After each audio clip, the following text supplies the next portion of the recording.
오늘의 플러스, 일본의 대미 투자, 그 속에서 읽을 수 있는 투자의 포인트를 짚어봅니다. 서병수 애널리스트 모셨습니다. 어서 오세요. 네, 안녕하세요.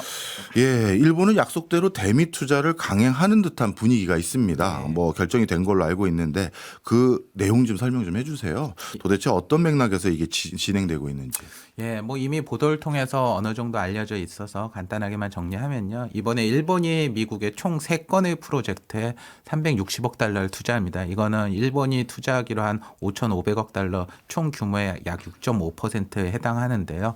뭐 이 투자와 관련되는 구조나 내용, 뭐 의미 이런 것들은 이미 많은 분들이 얘기를 하셨을 거고. 근데 저는 일단 이 프로젝트가 일본이 제시한 거를 트럼프 대통령께서 직접 선정을 했다고 합니다. 네. 그런 측면에서 트럼프 대통령과 미국이 지금 가장 무엇을 고민하고 있는지를 상징적으로 드러낸다고 보고 있고요. 그러니까 쉽게 말해 일본이 선택지를 쭉 펴놓은 예. 것 중에서 이거부터 하자 이렇게 했다는 거군요. 그렇죠. 예. 그래서 미국의 고민이 드러났고 또 반대로 그거를 제시를 하는 입장에서 일본 정부와 경제계가 자신들의 이익을 극대화하기 위해서 어떻게 준비를 하고 있나. 그러니까 우리가 어차피 투자는 하지만 일본은 거기서 자신들의 이익을 극대화하는 방향을 추구하고 있고 이 두 가지 측면이 이번에 동시에 나타난다고 봅니다. 그래서 그 각 건들에 대해서 개별적으로 저는 좀 살펴보려고 하고요. 일단 3건의 투자는 금액 순으로 놓고 보면은 330억 달러 규모의 오하이오 LNG 천연가스 발전소, 그리고 21억 달러 규모의 텍사스 해상 원유 수출 터미널, 그리고 6억 달러 규모의 합성 다이아몬드 공장 순입니다. 그래서 이 프로젝트들과 관련된 내용들 하나하나씩을 제가 인상적으로 본 부분을 중심으로 말씀드리고자 합니다. 네, 3가지 말씀 주셨는데요. 먼저 LNG 천연가스 발전소부터 한번 살펴보면 좋을 것 같은데 우리 위원님이 이걸 특히 주목하신 이유가 있을까요? 예, 이 프로젝트는 뭐 당연히 규모도 크니까 가장 주목할 수밖에 없는데 이 프로젝트 안에서 제가 첫 번째 주목한 거는 사실 저는 규모입니다. 예. 남들은 크게 이게 언급은 안 하셨는데 일단 요게 투자 규모가 330억 달러인데 하나로 하면은 47.8조 원입니다. 네. 그리고 전체 프로젝트에서도 가장 금액을 많이 차지해요. 근데 여기에 따르면 그럼 이 돈 가지고 뭘 하냐 할 때 이제 발전소를 짓는다는 건데 이 발전소 용량이 9.2 기가와트라고 해요. 예. 그러면서 일단은 상무부 자료에 따르면 세계 최대 규모의 천연가스 발전 프로젝트라고 합니다. 그래서 이 규모가 어느 정도인지가 좀 감을 좀 잡아보고 싶어서 일단 제가 자료를 좀 찾아봤는데요. 2025년 기준으로 했을 때 전 세계에서 가장 큰 발전소는 중국 샨샤댐으로 22.5 기가와트입니다. 그리고 이게 이제 전 세계 10대 발전소 중에 8개가 수력 발전소라고 하거든요. 네. 그런데 이제 그중에 큰 게 샨샤고 그리고 샨샤 이외에 가장 큰 8개 수력 발전소 중에서 4개가 중국계고 아까 샨샤 다음으로 큰 거는 16기가와트의 바이허탄댐이라고 합니다. 네. 그리고 천연가스 발전소 중에서는 아랍에미리트에서 나온 8.7기가와트 규모의 제벨 알리 해수 담수화 발전소가 있는데 이거는 이제 해수 담수하고 발전을 결합한 거고 석유하고 천연가스 이중 발전소이기 때문에 순수 천연가스 발전 기준으로는 5.6기가와트 규모의 러시아 수르구트2 발전소입니다. 그러니까 우리가 아까 9.2기가와트니까 확실히 이 중에선 제일 큰 거죠. 그 외에도 이제 석탄 발전소로 중국의 6.7기가와트 투오코 발전소가 있고 원자력 발전 기준으로 했을 때는 일본에서 최근에 가동을 재개한 8기가와트의 일본 가시와자키 카리와 발전소 그리고 태양광 발전소 쪽에서는 중국의 쿵어 탈리탄 태양광 발전소가 15.6기가와트고 풍력에서는 8기가와트의 중국 간수성 풍력 발전소가 있습니다. 그래서 네. 이런 내용들을 보면은 9.2기가와트라는 게 글로벌 규모나 봤을 때 상당히 큰 거다라는 그렇네요. 거는 알 수 있고요. 그러면 지금 세계 최대 규모랑 비교해 주셨는데 그쵸. 전혀 손색이 없네요. 예, 네. 그렇죠. 근데 이제 일단은 이런 것들에 보면은 제가 지금 아까 말씀드린 것 중에서 수력, 태양광, 풍력 쪽에서는 화력보다 훨씬 큰 애들이 현재 존재하고 네. 그 상당수가 중국에 있다라는 거. 요게 이제 저는 조금 인상적으로 봤습니다. 네. 특히 이제 규모가 가장 큰 걸로 보면 대체적으로 지금 수력 발전소가 큰데 이 수력 발전소라고 하는 거는 사실 중국이 다른 나라보다 압도적으로 우위를 가질 수밖에 없거든요. 왜냐하면 환경 파괴라든가 수몰미 발생 이런 것 때문에 한국에서도 요즘에는 짓기가 어려운데 그렇죠. 이거를 대규모로 지을 수 있다는 데서 중국은 거침없고 아까 샨샤댐 같은 경우가 22.5기가와트 세계에서 제일 큰데 지금 현재 2033년에 중국의 매독댐이라는 거를 지금 건설 중에 있는데 이거는 60기가와트에 달한다고 합니다. 이야. 그러니까 뭐 스케일이 완전 중국 스케일이 다른 거죠. 네. 그래서 제가 이런 얘기를 드리는 이유 중에 하나는 중국이 단순히 수력 발전을 넘어서서 이런 발전 전반적인 분야에서 상당히 지금 앞서 있거나 규모가 크다라는 것들을 좀 제시하고 싶고, 이거에 지금 사실은 미국도 좀 대응을 하거나 좀 당황하고 있다라는 거고요. 이게 이제 제가 그냥 개별 발전소 건으로만 드렸는데 전체 전력 총 생산량으로 보면 이게 좀 더 명료해지거든요. 네. 일단은 지금 2024년 기준으로 전 세계 전력 총 생산량이 3만 937 테라와트시로 추정이 되는데 네. 이 중에 중국이 차지하는 비중이 1,087 테라와트시로 거의 3분의 1이네요. 예, 전 세계 발전량의 32.6%입니다. 야. 근데 이게 이제 미국이 2위인데 2위는 4,391 테라와트시로 중국이 지금 미국보다 전력 생산량이 2.3배나 더 많고요.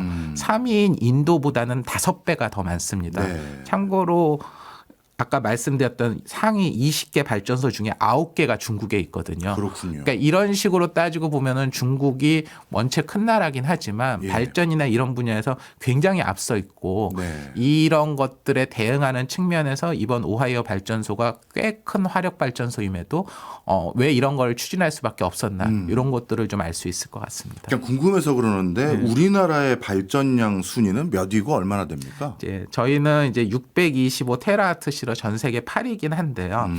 중국 발전량의 6.2%밖에 안 됩니다. 물론 뭐 중국이 원체 큰 나라긴 하지만 네, 네. 그런 것들을 보시면은 좀 차이가 크다는 걸 알 수 있습니다. 그렇네요. 말씀 듣고 보니까 전력 생산이 앞으로 더욱 더 중요해지는 시점에 중국은 확실히 우위를 확보한 것 같은데요. 맞습니다. 예. 네. 그러니까 사실은 중국이 뭐 국토가 원체 큰 나라기도 하고 예. 아무래도 제조업이 강하면은 발전량이 많거든요. 그리고 중국은 이제 아직도 성장하는 이머징 국가니까 뭐 전력량이 계속 크고 발전하는 건 이해는 갈 수는 있는데 이제 아시다시피 지금 최근 가장 큰 화두는 결국 AI고요. 근데 이 전기가 AI의 지금 가장 큰 병목으로 나오고 있고 그리고 인공지능이 지금 국가 경쟁력의 핵심 요인으로 부상이 되고 있기 때문에 이 전력이 많은 게 전력이 많다라는 걸로 끝나지는 않는 상황이 되고 있다는 겁니다.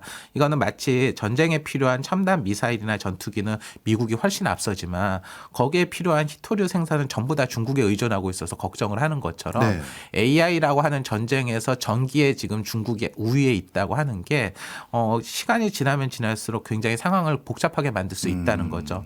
그러니까 중국이 미국에 비해서 지금 몇 배나 많은 전기를 사용하더라도 성능만 나오면 되는 인공지능과 첨단 반도체를 막 쏟아내고 있거든요. 네. 그래서 사실은 선진국 같은 데서는 전력 사용량이 많은 것들은 경제성이 떨어져서 사실은 못 쓰거든요. 네. 근데 중국 같은 경우에는 중국 정부가 데이터 센터 쪽에 전기 분야에 대해서 거의 엄청난 보조금을 지급합니다. 그래서 정부에서 보조금 받으면 되니까 뭐 전기값 비싸도 상관없어. 그러니까 성능만 나오면 전기 뭐 10배 써도 된다. 이런 주의거든요. 네네. 근데 이런 것들이 가능할 수 있는 게 물론 중국 정부가 돈도 많기도 하지만 중국이 전력 분야에서 압도적 우위를 가지고 있기 때문에 이런 것들이 가능하다는 거죠. 네. 그래서 이번에 이제 이런 전기와 관련되는 이런 부분들과 관련돼서 이제 오하이오 발전소는 미국도 이제 이런 기업이 원체 크니까 쫓아가야 된다는 의미로 봐야 된다고 보고 있고요. 네. 그리고 일단 LNG 발전소 요번에 오하이오 나온 그 지역적인 측면도 좀 볼 필요가 있는데 지역은 왜요? 예, 여기가 지금 오하이오주 중부인데 여기에 지금 데이터 센터가 한 200개 정도 있다고 합니다. 근데 지금 이쪽 지역의 데이터 센터 부하가 오하이오 중부 데이터 센터 부하가 2020년에는 100메가와트였는데 2024년에는 6배인 600메가와트가 됐고 네. 2030년에는 현재 지금 계획 중인 거로 보면 5기가와트로 50배가 증가하게 됩니다. 그렇네요. 예, 그러다 보니까 이런 것들에 대해서 지금 미국이 제대로 대응을 못하면은 AI 전쟁에서 질 수 있는 거죠. 그리고 참고로 이번에 완성되는 발전소 나오는 지역이 PJM 인터커넥션이라고 하는 전력망하고도 연결되는 지역인데 여기가 버지니아라고 하는 미국에서 데이터 센터 가장 많은 지역도 더 커버하는 거거든요. 그래서 이번 이런 것들을 보면은 지금 미국 정부가 전기를 정말 무조건 많이 생산하는 게 사활적이라는 걸 인식하고 여기에 정부 차원에서 막대한 투자를 한다라는 걸 확인할 수 있는 거고요. 사실 미국은 연초부터 빅테크를 포함한 민간 부분에서 월가 예상치를 상회하는 막대한 데이터 센터 AI 투자를 밝혔는데 그 투자의 상당수는 대부분 발전과 관련된 전력 분야입니다. 그런데 이제 여기서 지금 정부의 대규모 전력 투자가 가세되고 거기에 지금 정부의 미국 정부 자금뿐만 아니라 미국의 투자기랑 우방국 자금까지 다 끌어서 이쪽에다 민다라는 거는 미국 전력 투자에 대한 기존 추정치가 전부 다 상향해야 될 가능성이 있다. 그리고 이게 지금 굉장히 중요한 변수고 이거는 단순히 미국만이 아니라 인공지능을 준비하는 많은 나라한테도 의미가 크다. 저는 그렇게 해석하고 있습니다. 네. 지금 말씀 다 듣고 보니까 야, 일본이 미국의 가려운 부분을 긁었는데 이런 생각이 딱 드는데요. 미중 패권 전쟁 속에서 지금 모든 국가 역량을 총동원하고 있는 미국이 AI를 구현하는데 가장 시급히 해결해야 될 당면 과제, 에너지 부분 거기에 대한 엄청난 투자를 약속한 거니까 딱 그런 생각이 드는데요. 혹시 오하이오 LNG 발전 투자 관련해서 추가로 주목하시는 부분이 또 있습니까? 그러니까 저는 지금까지 말씀드린 거는 이게 이제 미국 관점 그리고 미국이 중국 대비 전기가 부족한 부분을 충족한다는 관점에서 말씀드렸는데 관점을 좀 달리해서 일본 관점에서도 요 투자가 의미가 좀 있거든요. 왜냐하면은 아무래도 이 투자와 관련돼서는 일본 정부가 어느 정도 자금을 대고 관여를 하기 때문에 일본 기업들이 여기에 적극적으로 참여를 할 수밖에 없습니다. 그래서 실제로 이번 투자와 관련돼서 수혜를 보는 일본 기업들이 뭐냐라는 것들도 좀 살펴볼 필요가 있는데요. 이번 발표가 나오고 난 다음에 이번 프로젝트와 관련되는 컨소시엄에 참여한 일본 기업들이 언급이 됐고 그중에 이제 전선회사인 스미토모 전기공업, 후지쿠라, 후루카와 전기공업 같은 데들은 주가가 상당히 강세를 보였습니다. 그리고 여기가 이제 가스 발전소다 보니까 이제 가스 터빈 쪽인데 원래 가스 터빈 하면은 미국의 GE 버너바나 유럽 지멘스가 있는데 그 다음으로 강자가 일본에서 미쓰비시 중공업이거든요. 네. 그래서 미쓰비시 중공업도 강세를 보이기도 했고요. 그래서 이런 기업들이 이번 오하이오 발전소뿐만이 아니라 앞으로 미국이 짓는 발전소의 수출을 통해서 네. 일본 기업들이 경제적 이득을 취하는 방향들도 나올 수 있는 거죠. 실제로 2월 20날 일본의 대표 생명보험사인 다이치 생명 사나이 연구소에서 공개한 자료에 따르면 이번 가스발전소 프로젝트 330억 달러 중에서 수입품으로 충당할 게 한 45억 달러로 추정이 되는데 예. 원래 이쪽 분야는 일본 점유율이 7.8%밖에 안 되지만 이번에는 일본이 특별히 하기 때문에 70%까지 만약에 일본 산업 대체한다고 하면은 수출 효과가 한 31억 달러에 달할 거다라고 얘기를 했거든요. 물론 이건 아직 추정이긴 하지만요. 그렇죠. 예. 근데 이제 저는 사실 이런 직접 언급된 기업들보다 훨씬 더 주목하는 회사가 소프트뱅크입니다. 소프트뱅크가 에너지와 관계가 있나요? 예, 그러니까 저도 사실은 잘 몰랐는데 이번 오하이오 LNG 발전소의 운영사가 SB 에너지라는 회사고요. 예. 이 회사가 소프트뱅크의 자회사기 때문에 주목을 해야 된다고 봅니다. 예. 소프트뱅크 하면 에너지 사업까지 하고 있는지는 정말 몰랐는데 원래 IT만 하고 있는 줄 알았는데. 예. 사실 저도 그런 쪽으로만 알고 있어서 이번 발표 때 SB 에너지라는 회사가 있다는 걸 처음 알았거든요. 예. 그래서 이 SB 에너지라는 게 도대체 뭐 하는 거지? 그리고 고민을 좀 많이 했고 사실 이번 프로젝트는 특히 이 첫 번째 프로젝트고 상징성도 굉장히 큰 프로젝트지 않습니까? 네. 그런데 뭐 아시겠지만 소프트뱅크나 뭐 SB에너지 이제 곧 살펴보겠지만 LNG 발전하고는 별로 상관이 없는 것 같은데 왜 여기가 이런 중요한 업무를 했을까 좀 고민은 사실 돼서 저도 여기를 좀 조사를 해봤거든요. 네. 그런데 진짜 특이합니다. 앞서서도 말씀 주셨지만 미쯔비시, 스미토모, 뭐 후루카와 이런 수많은 에너지와 관련된 전후반 기업들이 일본은 많은데 그런데 소프트뱅크의 자회사인 SB 에너지 이 회사로 했다는 게 참 특이한데 뭐 일본 차원에서 그동안 트럼프와의 물꼬 트는데 기여해준 손정희 회장에 대한 배려 뭐 이런 겁니까? 뭡니까? 예. 근데 일단 이거를 알려면 일단 SB 에너지가 어떤 회사인지 알아봐야 될 것 같아요. 예. 저도 이번에 처음 알았는데요. 이 회사는 2019년에 설립이 됐으니까 설립된 지는 얼마 안 됐습니다. 근데 이제 미국에 설립됐고요. LNG 발전하고는 사실 직접 상관이 없는 재생에너지하고 AI 인프라 개발 쪽 회사라고 나와 있어요. 네. 그래서 지금 이 지분은 주로 소프트뱅크가 투자하는데 투자 회사인 RS 매니지먼트 코퍼레이션이 추가 투자를 한 걸로 알려져 있고요. 근데 지금 이 회사가 그럼 지금까지 뭘 했냐라고 제가 이렇게 홈페이지 가서 찾아봤더니 텍사스주에서 구글 데이터 센터에 태양광 발전소를 공급하는 900메가와트급 오리온 태양광 발전을 운영을 현재는 하고 있고요. 아. 예, 그리고 공사하고 있는 프로젝트가 두 개가 있는데 예. 하나는 캘리포니아주에서 402메가와트 규모의 그 에너지 저장 장치 쪽을 하고 있는 아토스 스토리지 공사 중이고 그리고 추가로 또 954메가와트의 에너지 저장 장치와 570메가와트의 태양광 발전을 결합한 펠리컨 조 프로젝트를 공사를 하고 있습니다. 아, 말씀을 듣고 보니까 네. IT와 아주 무관한 회사는 아니긴 그렇죠. 하네요. 예. 그러니까 사실은 이게 LNG 발전이라는 측면에서 보면은 이게 뭐야? 이렇게 생각할 수 있는데 예. 데이터 센터와 관련되는 전기를 공급한다. 이런 측면에서 보면 의미가 있고 네. 이번에 이제 아까 오하이오 LNG 발전소도 제가 아까 얘기했지만 결국은 AI와 관련되는 영역이거든요. 네. 그래서 이런 것들이 나오는데 요거는 이제 회사 홈페이지에서 최근에 나온 자료들을 보면은 좀 더 명확해집니다. 일단 제가 SB 에너지 홈페이지를 들어가 봤더니 팝업창에서 맨 처음에 뜨는 게 뭐냐면 2026년 1월 달에 SB 에너지가 계약 체결한 내용이 나옵니다. 근데 이 계약이 뭐냐면 소프트뱅크하고 오픈 AI가 함께 추진하고 있는 스타게이트 프로젝트에 SB 에너지가 어떤 관여를 했다라는 내용이고 여기 보면은 SB 에너지가 데이터 센터와 관련된 에너지 인프라 구축 분야에서 선도 업체가 되기 위해서 오픈 AI하고 소프트뱅크가 각각 5억 달러씩 10억 달러를 투자하고 오픈 AI는 텍사스 밀란 카운티에서 건설 중인 1.2 기가와트 규모의 데이터 센터 부지 건설 운영 사업자로 SB 에너지를 선택한다. 그리고 아까 앞에 투자자로 했던 RS와 관련되는 펀드에서 8억 달러의 상한가는 우선주를 이런 것들을 진행하기 위해서 선제적으로 투자를 받았다. 이런 내용이 있습니다. 네. 그래서 이런 것들을 보게 되면 SB 에너지는 소프트뱅크가 미국에서 오픈 AI와 함께 추진하고 있는 스타게이트 프로젝트에 필요한 데이터 센터와 거기에 필요로 하는 전력을 공급하고 운영하기 위해서 설립된 회사다. 그런 관점에서 보면 이번 LNG 투자의 운용사로 나오는 것도 의미가 있다라고 볼 수 있을 것 같습니다. 손정혜 회장이 예전에 스타게이트 프로젝트에 5천억 달러인가 투자하겠다라고 약속을 했는데 그런 약속과 함께 뭐랄까요 물밑에서 이미 자회사로 만들어 놓은 게 SB 에너지다 이런 생각도 저는 마저 드는데요.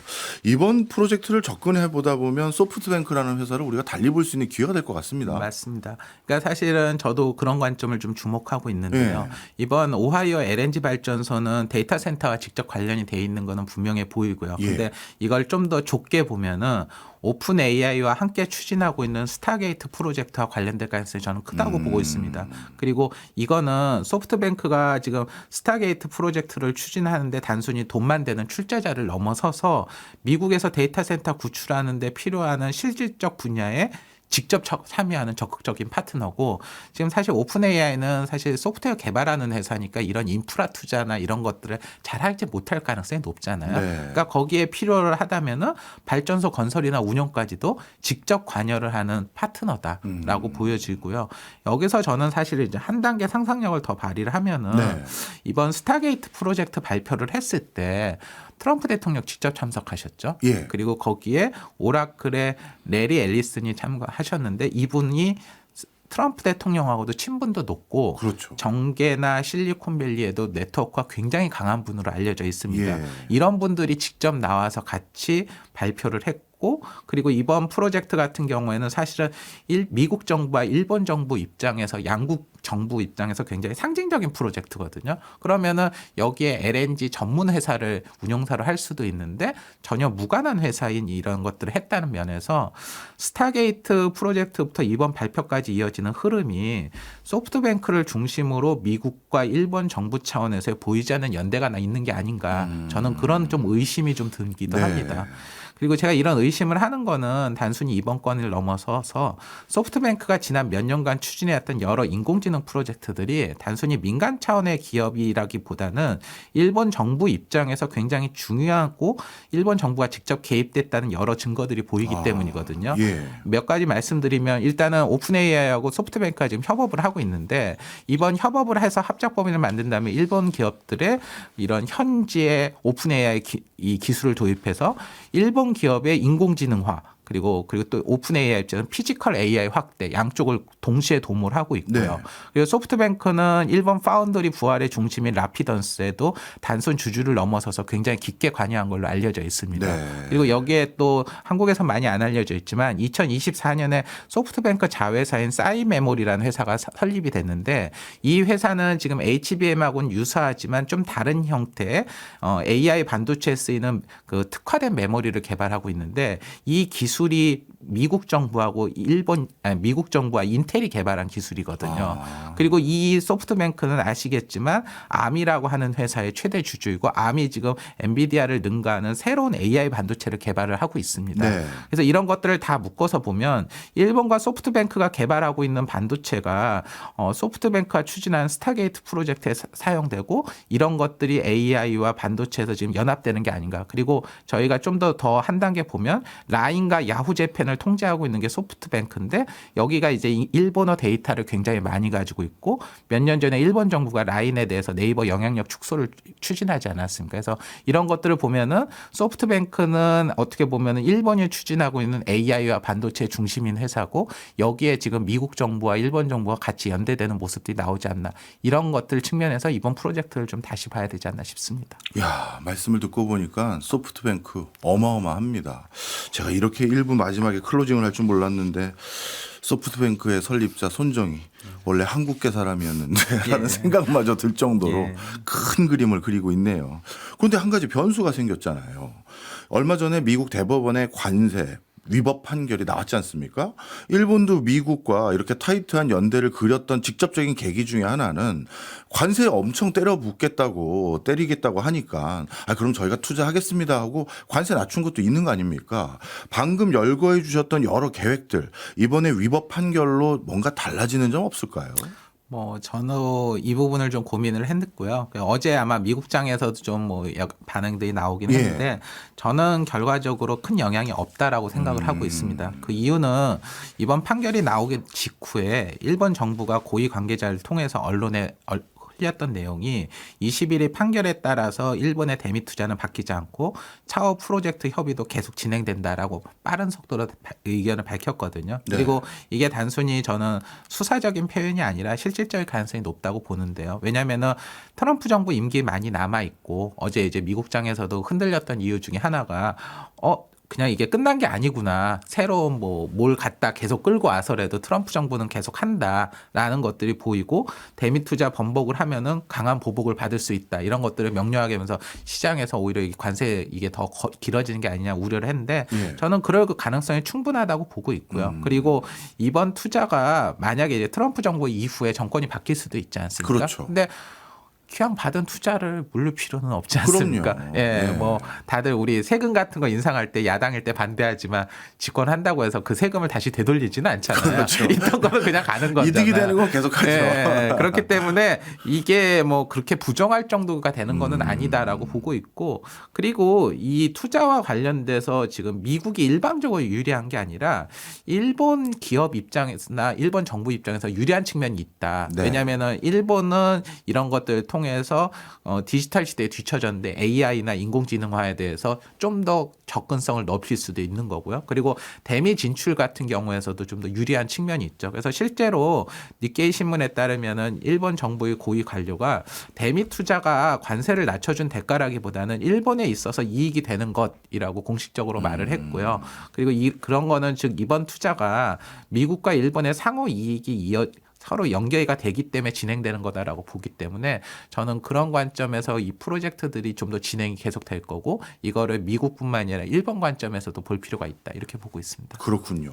이제 LNG 사업을 왜 하게 된 건지 확실히 이해가 됐고 이제 두 번째 프로젝트 궁금한 거 여쭤보겠습니다. 두 번째가 앞서 말씀해 주시기를 텍사스 원유 수출 터미널 프로젝트.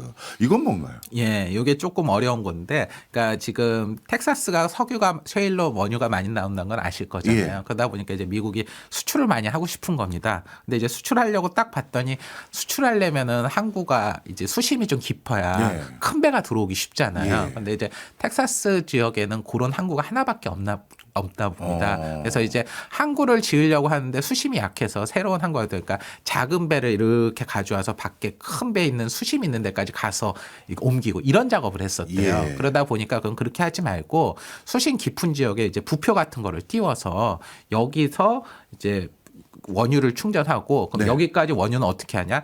해저 파이프로 연결을 해서 육상에서 저장 탱크에서 원유를 저장했다가 그것들을 해저 파이프를 통해서 간다. 그래서 이 프로젝트는 1,800만 배럴의 저장 용량을 갖춘 육상 터미널과 42인치의 해상 파이프라인 그리고 2개의 해상 부표들로 구성된 수출 터미널 해상 프로젝트다. 이렇게 보시면 될 것 같고요. 이해했습니다. 예, 이제. 이 프로젝트는 현재 비상장사인 미국의 센트럴 미드스트림이라는 회사가 지금 운영을 하고 있고 이 프로젝트가 이제 이름이 텍사스 걸프링크라고 하거든요. 네. 근데 요거가 2025년 9월 달에 환경보호청으로부터 건설 허가를 받고 그리고 최종 확정으로 26년 1월 달에 교통부 해양청으로부터 최종 승인을 받았거든요. 그리고 요 최종 승인을 딱 받은 지 한 달도 안 돼서 일본이 이제 이 프로젝트에 투자하겠다. 라고 밝힌 겁니다. 그래서 이 프로젝트를 통해서 기대할 수 있는 거는 미국이 원유 수출 시 초대형 유조선인 VLCC 활용이 원활해지게 되고요. 이를 통해서 미국의 원유 수출 능력이 최대 100만 배럴 이상 더 늘 수 있을 거로 봅니다. 그리고 이걸 통해서 원유 수출에 미국이 좀 더 적극적으로 나서게 되면 값싼 미국산 원유가 아시아 쪽을 포함한 새로운 시장으로도 진출할 걸로 기대를 하고 있고요. 이걸 통해서 이제 미국의 원유 시장에서의 영향력을 강화하고 미국의 적대적 국가들의 원유 수출을 제약하는 효과도 있을 거로 보고 있습니다. 그래서 지금 현재 이제 요 프로젝트가 경제적 관점에서 저는 일단은 원유 운반 탱커 시장에 좀 긍정적인 걸로 보여지고요. 석유와 관련돼서도 좀 장기적으로 미국이 패권이나 이런 것들 하는데 좀 의미 있을 것 같다. 그리고 이게 이제 아마 저희 한국에서는 해운이나 조선 쪽에 영향을 줄 것 같고요. 그래서 최근에 이제 안 그래도 VLCC를 포함한 원유 운반선 시장 쪽에 운임 지수나 이런 것들이 굉장히 좋은데 이런 부분에서 좀 긍정적으로 볼 필요가 있다라고 보고 있습니다. 사실 이런 부유식 시스템도 우리나라가 강점이 많은데 하는 그런 아쉬움도 좀 있습니다. 이제 두 번째 프로젝트인 텍사스 원유 수출 터미널 프로젝트도 이게 에너지와 관련된 이슈라는 거 그리고 왜 하필 부유식에 이런 데 투자를 하는지도 정확히 이해가 됐습니다. 그런데 마지막은 정말 뜬금없네요. 합성 다이아몬드 공장? 이건 진짜 왜 하는 거예요? 그러니까 저도 이제 처음에 이거 보고서 뭐지 하고서 좀 조사를 해보니까 이해가 좀 갔는데요. 사실 이번에 세 번째 프로젝트인 그 미국 조지아에 짓는 6억 달러 규모의 합성 다이아몬드 공장은 금액으로 놓고 보면 사실 얼마 안 됩니다. 6억 달러니까 별로 크진 않죠. 그리고 이번 프로젝트는 다이아몬드로 원래 유명한 회사가 드비어스사인데 여기 계열사 중에 하나인 엘리먼트 6라는 회사가 주도를 하는 프로젝트거든요. 근데 이제 이 프로젝트에 대해서 설명하는 이제 미국 상무부 홈페이지 자료에 따르면 합성 다이아몬드가 미국 산업 제조의 필수적인 원자재로 미국 경제와 국가 안보에 매우 중요하다. 그리고 반도체, 자동차 및 석유 산업에 필수적이다라고 설명을 하고 있어요. 그래서 설명 좀 자세히. 그래서 저도 합성 다이아몬드 잘 몰라서 이게 뭐 제조업에 필요하지라고 해서 이제 합성 다이아몬드 요번에 좀 찾아봤는데 합성 다이아몬드는 이제 경도, 열 전도율 그리고 화학적 안정성 같은 게 굉장히 높기 때문에 절단, 연삭, 드릴링, 연마 같은 산업용 그런 장비에 다이아몬드 중에서 지금 천연 다이아몬드보다 훨씬 많은 대부분을 이쪽 합성 다이아몬드가 지금 차지하고 있다고 합니다. 그리고 합성 다이아몬드는 천연 다이아몬드와 다르게 특정 정도나 열적 특성을 미리 이렇게 만들 수 있기 때문에 성능 자체가 굉장히 우수하다고 알려져 있거든요. 그리고 요 합성 다이아몬드를 만드는 방식은 원래 천연 다이아몬드라는 게 우리 그 탄소가 지구 지하에서 고온 고압으로 만들어지거든요. 그래서 그거와 유사하게 고온 고압 방식이 있고 하나는 이제 탄소를 함유한 가스로 이렇게 하나하나 이렇게 붙여서 하는 화학적 기상 증착이라는 CVD 방식으로 만들어집니다.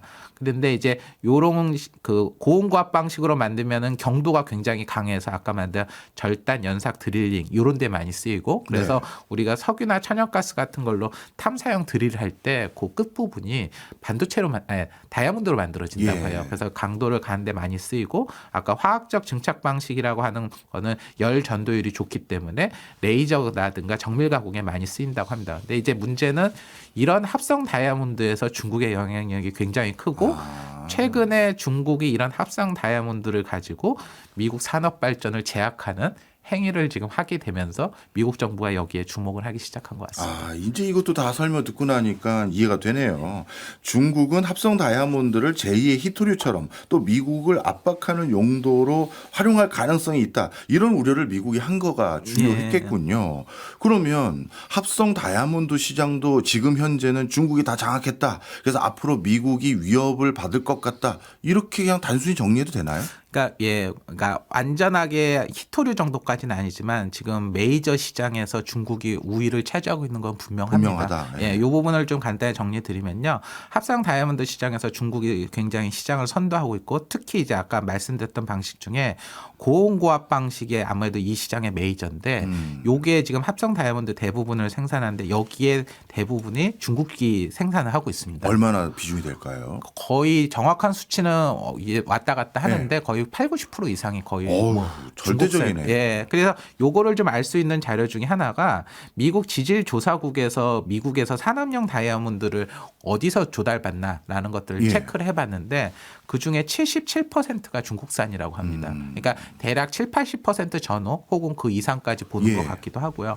그런데 그렇게 생산되는 합성 다이아몬드의 또 80% 이상이 중국 허난성에서 생산이 된다고 합니다. 그러니까 허난성이 일종의 합성 다이아몬드의 중심지인 거죠. 근데 이게 단순히 다이아몬드 생산뿐만 아니라 다이아몬드를 생산하기에 필요한 핵심 기기들도 있거든요. 네. 기기도 지금 상당수가 중국산이라고 하고요. 거기에 필요로 하는 원료도 상당수가 중국산이라고 합니다. 그래서 이런 것들이 최근에는 이제 경쟁들이 중국산 업체들끼리 경쟁이 심해져서 공급 과잉이나 이런 걸로 수익성이 저하되긴 하지만 원료 기기를 포함한 그 합성 다이아몬드 시장의 메이저는 지금 현재 중국이다라는 거고요. 근데 이제 이 지금 합성 다이아몬드가 지금 문제가 되는 거는 여기가 이제 또 반도체 AI 데이터 센터하고도 또 연관이 되기 시작됐다는 겁니다. 예.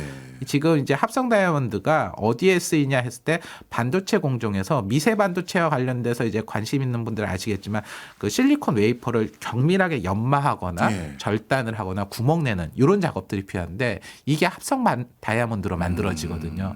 그리고 EUV 저희 많이 아시죠? 네. 노광 장비요. 여기에 들어가는 거울이나 렌즈로 빛을 하는데 그거를 겉을 깎아내는 것도 합성 다이아몬드로 하는 겁니다. 네. 그리고 여기에다가 레이저 발생시에 발생하는 열을 견디는 것도 광학적 안전성이 높아서 다이아몬드 일부 쓰인다고 해요. 필수제였네요. 예. 그리고 이게 또 무기에도 쓰이는데 예. 이 다이아몬드의 경도하고 열 전도성 때문에 탄약 제조에 쓰이기도 하고요. 그리고 군사용 고출력 레이더라든가 레이저 시스템 냉각 장치에도 쓰이는데 이게 다 미사일이라든가 전투기에 다 쓰이는 네. 거거든요. 그리고 지금 최근에 합성 다이아몬드를 가지고 실리콘 자체를 대체하는 반도체 소재로도 지금 차세대로 개발하고 있고 우주 데이터 센터 얘기 나오는데 거기 들어가는 서버칩 방열판이나 기판으로도 합성 다이아몬드를 지금 적용해야 된다는 얘기가 나오고 있습니다. 이처럼 합성 다이아몬드가 인공지능 분야에서 점점 중요해지고 있고 그런데 이 시장의 상당수를 중국이 장악하고 있다 보니까 이게 지금 얘기가 좀 복잡해진 거죠. 그렇네요. 그러면 실질적으로 중국이 미국에서 사용하겠다는 합성 다이아몬드에 대해서 수출 통제 같은 제약을 가한 적이 있긴 있습니까? 예, 그게 바로 25년 10월 9일 날 나왔습니다. 예. 그러니까 이제 25년 10월 9일이니까 얼마 안 된 거고 그러네요. 그래서 이제 미국도 이제 갑자기 발등에 불이 떨어진 거죠. 참고로 이 10월 9일이고요. 네. 이때가 언제였냐면 미국과 중국 간에 관세 휴전 종료 직전에 수출 제한 품목 제한 조치를 발표했거든요. 이날 중국 정부는 성명을 통해서 특정 인공 다이아몬드의 미세 분말, 단결정, 와이어톱 및 연삭 휠에 대해서 11월 8일까지 수출 허가가 필요하다라고 공식적으로 발표를 했습니다. 그리고 참고로 그러면 중국이 이제 미국의 수출을 얼마나 하냐라는 걸 확인하려고 보면 2024년 미국의 인조 다이아몬드 및 관련 장비를 3천만 달러 정도 수출을 했고요. 네. 미국 같은 경우에는 다이아몬드 분말 분야에서는 인도, 한국 다음으로 세 번째로 수입한 나라가 중국이었고 연삭 휠과 관련돼서는 베트남, 인도 다음으로 세 번째로 수입한 곳이 중국이었습니다. 그러니까 네. 이런 것들이 금액은 적지만 어떻게 보면은 연사퀴나 이런 게 작동이 안 되면은 공장이 제대로 돌리지를 못하는 네. 거니까 금액 이상의 파급 효과가 있다는 거죠. 그리고 네. 이 발표를 했을 때 같은 날 동시에 나왔던 게 특정 리튬 이온 배터리 주요 제조 장비 및 인공 흑연 양극재에 대한 수출 통제도 발표를 했고 그 전에 이제 히토류 원소 5종에 대한 수출 통제 목록을 추가를 했거든요. 예. 그래서 이걸 보면은 아예 노골적으로 우리 합성 다이아몬드에 관해서도 대미 협상의 파트너로 수단으로 사용하겠다라는 것들을 명료하게 보인 겁니다. 그러다 보니까 이제 미국 입장에서도 그러면 산업용 합성 다이아몬드 밸류체인을 중국 대신 자국이나 신뢰할 수 있는 동맹국으로 이전하는 작업이 필요하다라고 생각을 했던 거고 그러다 보니까 이제 요번 프로젝트에도 첫 프로젝트로 금액은 적지만 시작된 걸로 이렇게 알 수 있습니다. 말씀 듣고 보니까 히토리와 동급으로 합성 다이아몬드를 우리가 분류해서 이해하는 게 지금 국제 정세에는 맞는 것 같네요. 그리고 실질적으로 이미 중국은 수출 통제를 통해서 그런 효과를 발휘하기 위한 제스처를 취한 적이 있고요. 자, 그러면 합성 다이아몬드가 이렇게 산업적으로 중요한지 저도 오늘 제대로 알았는데 앞으로 중국을 배제하고 다른 기업들이 대안으로 부상할 수 있는 여기는 이런 산업입니까? 히토리는 실질적으로 아직 답을 못 찾고 있잖아요. 예. 근데 그나마 다행인 거는 중국이 이쪽 공급망을 완전히 독점권을 장악하는 그 정도까지는 아닌 것 같아요. 네. 그래서 그리고 또 이 시장이 아직 초기 단계라서 변화의 여지는 있고요. 그리고 다른 나라에서도 이런 것과 관련되는 기자재나 기기를 생산하는 기반들이 아직은 좀 남아 있어서 그나마 좀 다행이긴 한데 그럼에도 이 시장에서 중국의 절대적 우위라는 걸 무시할 수 없는 게요.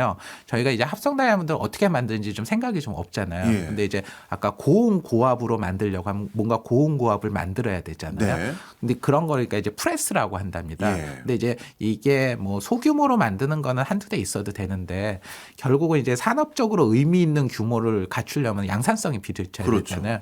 그걸 하려면은 최소 한 군데서 수천 대 이상의 프레스가 필요하고요. 그리고 이거가 단순히 프레스뿐만이 아니라 코팅, 접합, 분류와 관련되는 이런 네트워크 시설이 연관 산업으로 갖춰져야 되고 그리고 중국 같은 경우에는 지난 수십 년간 이런 합성 다이아몬드를 만들면서 만든 공정 노하우 기술도 굉장히 높다고 합니다. 네. 그런데 그리고 또 이제 선진국에서는 이런 것들을 하려면 이제 다이아몬드 분말에서 나는데 분말 처리라든가 금속 접합 과정 같은 데서의 환경 조건들도 엄격해서 아무래도 그게 좀 안 맞는 경우가 있었다고 해요. 네. 그러다 보니까 이제 일부 국가들에서 생산을 하기는 했지만 중국이 아까 말씀드렸던 압도적 우위를 가졌던 거죠. 근데 이제 지금 이제 상황이 이렇게 되다 보니까 이제는 단순한 경제성 측면이 아니라 이것들을 대안을 찾아야 되는 거잖아요. 네. 그래서 이제 대안되는 것들이 이제 미국에서도 찾고 있고 그런 것들이 이제 투자자 입장에서 중요할 것 같은데 관련되는 부분들을 조금 찾아보니까 일단은 이번 프로젝트를 주관하는 회사가 아까 말씀드렸던 엘리먼트 6라는 회사인데 네. 이 회사는 절삭 공고, 광학 장비 및 반도체 냉각에서 있는 첨단 반도체 소재 분야에서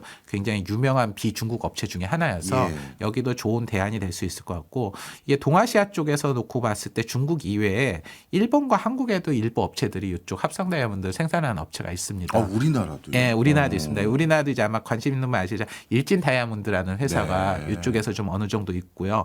그리고 일본 같은 경우에는 스미토모 전기나 도메이 다이아몬드 같은 회사들이 있습니다. 그리고 그나마 대안을 좀 더 찾자면 인도에서도 합성 다이아몬드 생산하는데 다만 이제 여기는 아까 고온고압 방식이 아니라 화학 기상 증착 방식으로 집중하기 때문에 조금 다르고요. 네.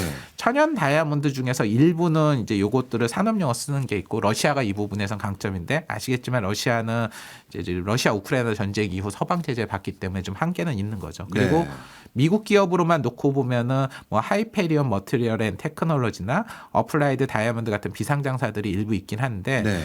중국만큼은 산업적인 규모를 갖추지는 못한 걸로 알려져 있어요. 그러다 보니까 이런 것들과 관련돼서 앞으로 미국이 새로운 공급망 구축할 때 일부 지원이 필요할 것 같고요. 네. 한국 얘기로 한번 간단히 드리면 아까 이제 저희가 미국 조사국 자료에 따라서 미국 산업용 다이아몬드의 77%가 중국이라고 했는데 네. 그 다음인 국가가 한국입니다. 8% 정도가 한국이고요. 그렇군요. 그리고 5%가 영국인데 이게 아까 엘리먼트 6라는 회사가 영국 회사거든요. 그러니까 아예 대안은 없는 건 아니다. 예. 근데 이제 하게 되면 지금부터 새로 구축하고 시작해야 된다. 이렇게 볼 수 있습니다. 이쪽 분야도 중국이 예전에 태양광 산업처럼 이렇게 접근할 위험성은 없을까요? 예전에도 보면 다른 국가들이 밸류체인에 있어서 대체제 또 경쟁 관계 구도를 이제 만들어가기 위해서 전폭적인 지원을 하려고 하니까 중국이 상대적으로 규모의 경제도 실현하고 또 한 가지는 적자를 보더라도 값싸게 진짜 손해보고 팔더라도 다른 국가의 산업 생태계를 고사시키기 위해서 그럴 때까지 버티자라고 하면서 또 중국은 그런 전략을 들고 올 수도 있을 것 같은데. 예, 그러니까 실제로 제가 보기에는 이미 그런 전략을 진행하고 있었던 하고 것 있어요. 같습니다. 예, 네. 하고 있었던 것 같습니다. 그래서 아마 지금 합성 다이아몬드 시장을 그냥 방치를 한다고 하면은 네. 뭐 배터리나 태양광처럼 결국은 중국으로 다 넘어갈 수밖에 없는 상황이고, 근데 이제 지금 이 미국과 중국 간에 이렇게 갈등이 되고 그러다 보니까 최근에 저희 배터리 같은 경우에도 네. 사실 원가만 놓고 보면 중국산을 이기기는 쉽지는 않잖아요. 네. 그런데도 이제 미국에서 중국산 배터리를 배제하고 그러다 보니까 한국이라든가 동맹국들의 배터리 업체들이 부활할 수 있는 기회를 찾는 것처럼 합성 다이아몬드 같은 경우에도 이제 미국이 이제 이 사건을 아까 만든 2025년 작년에 이제 수출 통제를 통해서 처음으로 인지를 했고 예. 이제 앞으로 이것들을 이제 구축해가는 과정들이 필요하기 때문에 아마 그런 측면에서 이제 앞으로 배터리와 비슷한 형태로 진행이 되지 않겠냐 해서 약간 요 시장도 중국과 비중국 시장이 일부 조금 갈리는 현상들이 나오지 않을까 생각이 듭니다. 그나마 다행인 건 아직까지는 중국의 다이아몬드 공급망이 전반적으로 독점권을 확보했다 이런 상황은 아닌 것 같네요. 네, 아직은 그 정도까지는 아니어도 될 것 같습니다. 네. 자, 그러면 지금까지 쭉 설명해 주셨던 일본의 대미 투자 3건 우리가 자세히 살펴봤는데요. 이 내용들을 통해서 우리가 얻을 수 있는 시사점은 뭘까요? 예, 뭐 저는 뭐 정책적으로 뭔가 이렇게 거대하고 뭐 이런 것들까지는 뭐 보는 건 아니고 투자자 관점에서 보는 건데. 그게 중요하죠. 예. 근데 이제 제가 이제 지금까지 내용에서 보시면 아셨지만 이번 건이라고 하는 게 이제 결국은 미국과 중국의 인공지능 경제 그리고 공급망 분리라고 하는 내용들의 결국은 일환인 거고요. 그리고 이런 것들에서 양국 관계가 최근에 뭐 상황에 따라서 좋아질 수도 있고 나빠질 수도 있고 뭐 양국 정상회담에 따라서 달라질 수도 있지만 그런 것과 상관없이 상당히 좀 장기적 관점에서 진행이 되고 있고 미국은 거기에 맞춰서 준비를 하는 게 아니냐. 왜냐하면 이런 거 공장 짓고 뭐 오하이오와 LNG 발전소 같은 경우에도 뭐 1, 2년 안에 짓기는 쉽지 않을 수도 그렇겠죠. 있거든요. 예, 근데 이런 프로젝트들이 어떻게 보면 미국이 정말 트럼프 대통령이 일본을 막 해서 뜯어낸 돈을 이런 식으로 쓴다는 것 자체는 이게 굉장히 좀 장기적으로 보고 있다. 그렇다면 있고 미국도 거기에 맞춰서 하고 있다. 그리고 이게 이러한 자금이 미국이 단순히 간접 지원하는 수준을 넘어서서 정부 자금이 직접 들어가고 부족하면은 외국 정부의 대미 투자까지 강제한 형태로 가고 있다라고 보면은 저는 이런 거는 좀 굉장히 긴 흐름이다. 이게 트럼프 이후까지 봐야 되는 거고 그래서 이런 것과 관련되는 것들과 관련되는 투자와 관련돼서는 좀 최근에 많은 노이즈들이 있지만 좀 길게 봐야 되지 않느냐. 이게 전기나 특히 미국의 전력망 투자나 이런 것들 관련돼서는 시장에서 생각하는 것보다 좀 더 상단을 열어두고 접근해야 되지 않나. 저는 그렇게 보고 있고요. 그리고 그런 관점에서 이번에 이제 앞으로 한국 정부나 다른 정부들이 어떻게 갈지 모르겠지만 네. 일본 같은 경우에는 이 접근 방식이라고 하는 게 상당히 그냥 미국이 원하는 건 플러스 자신들의 이해관계와 이익관계를 하고 있고 이것들이 자신들이 AI라든가 대미 진출이라는 하나의 수단으로서도 되게 적극 활용을 하고 있어서 일본의 이런 접근 방식 그리고 우리가 일본 관련된 기업의 투자나 이런 걸 할 때도 이런 측면에서 좀 진지하게 긍정적으로 볼 필요가 있지 않나 저는 그렇게 보고 있습니다. 그리고 네. 제가 이제 개별 섹터로 놓고 봤을 때는 뭐 계속 저도 이 부분은 강조를 많이 하고 있는데 전기를 포함한 이 에너지 분야가 정말 중요하다. 예. 제가 사실 아까 앞에서 막 전력 관련돼서 많은 얘기들 하면서 중국의 우위들을 했던 게 뭐 데이터 센터 AI 전기 중요하고 중국 뭐 전기 많아 이거 알지만 그 수치나 규모 면에서 얼마나 차이가 있는지 사실 직관적으로 인지하기 어렵고 그냥 뭐 많이 아니까 뭐 이미 다 알려진 거 아니야라고 하지만 그거에 대해서는 굉장히 큰 투자가 필요하고 미국은 이미 그거에 따라서 굉장히 적극적으로 하고 있고 이런 부분들이 저는 이제 미국뿐만이 아니라 모든 AI를 준비하거나 차세대를 준비하는 데서는 필요할 거고 그래서 사실 이것과 관련되는 것들도 저는 시장의 예상치보다는 다 상단으로 열려서 봐야 된다. 그리고 그런 것들을 전제로 좀 더 긴 투자를 보셔도 괜찮지 않을까 생각을 합니다. 그리고 네. 마지막으로 이제 합성 다이아몬드 사례에서 본 것처럼 이 탈중국화라고 하는 과정들이 우리가 모르는 되게 많은 영역에서 하나하나의 디테일을 만들어낼 수 있는 거거든요. 그런 것 같아요. 예, 단순히 단순히 뭐 히토류뿐만이 아니더라도 그렇기 때문에 이게 어떻게 보면 특정 산업에서는 굉장히 위협이 될 수도 있는 예. 거고 어떻게 보면 상황에 따라서 또 새로운 기회가 될 수도 있습니다. 그래서 이런 것들에 대해서 또 지속적으로 관심을 갖는 게 필요하지 않을까 생각합니다. 말씀 쭉 듣고 보니까 투자에 있어서도 우리가 그 관심을 가져야 될 부분이 또 한 번 국제 정세인 것 같은데 이런 시나리오 차원에서는 우리가 어떻게 대응해야 됩니까? 예를 들어서 중국 입장에서는요. 지금 미국과 미국의 우방에 해당되는 일본이라든가 이런 국가들이 합성 다이아몬드나 이런 것들은 중국의 어떻게 보면 독점적인 지위를 벗어날 수 있는 나름의 밸류체인을 지금 모색하고 있는 거잖아요. 그걸 뻔히 중국이 보고만 있진 또 않을 거거든요. 그러면 일본도 그렇고 우리나라도 그렇고 미국과 똑같이 히토류라든가 이런 것들은 중국에 의존을 하고 있는 상황에서 이런 독자적인 공급망 구축의 움직임이 보이면 그거 하지 마라는 제스처로 다른 형태의 뭐 원자재니 원료니 이런 것들을 단절해서 추진을 원활하지 못하게 하려는 그런 시도도 충분히 있을 거고 그럼 이건 내가 투자한 기업의 마이너스 요인이니까 나중에 문제가 되는 거 아닌가요?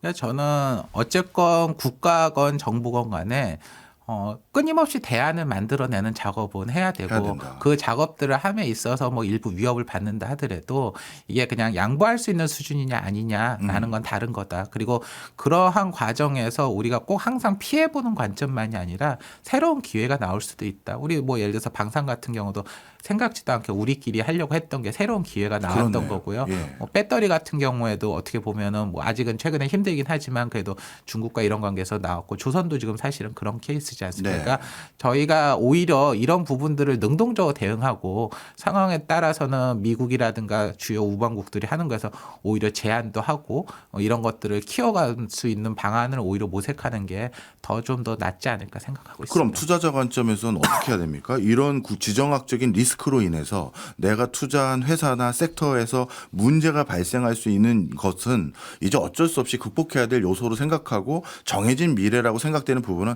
계속 투자를 이어가는 게 맞는 건가요? 그러니까 저는 상수로 생각하고 그걸 감당할 수 없으면 버려야죠. 예. 투자자에서 가장 중요한 거는 가장 장점 중에 하나는 아니면 버리고 네. 잘하는 거에 더 도움은 되는 거죠. 물론 근데 이제 이거는 이제 저 같은 얘기의 투자자의 얘기고 산업 관점에서 보실 때는 뭐 산업을 다 버릴 수는 없는 거니까 그렇죠. 네. 거기에 맞는 리스크 관리를 계속 해가는 것들은 기업가분들이 좀 더 깊게 복잡하게 고민할 문제가 아닐까 생각합니다. 알겠습니다. 오늘은 투자자 관점에서도 국제 정세도 한번 생각해 볼 수 있는 좋은 시간이었던 것 같습니다. 지금까지 서병수 애널리스트였습니다. 고맙습니다. 예, 감사합니다.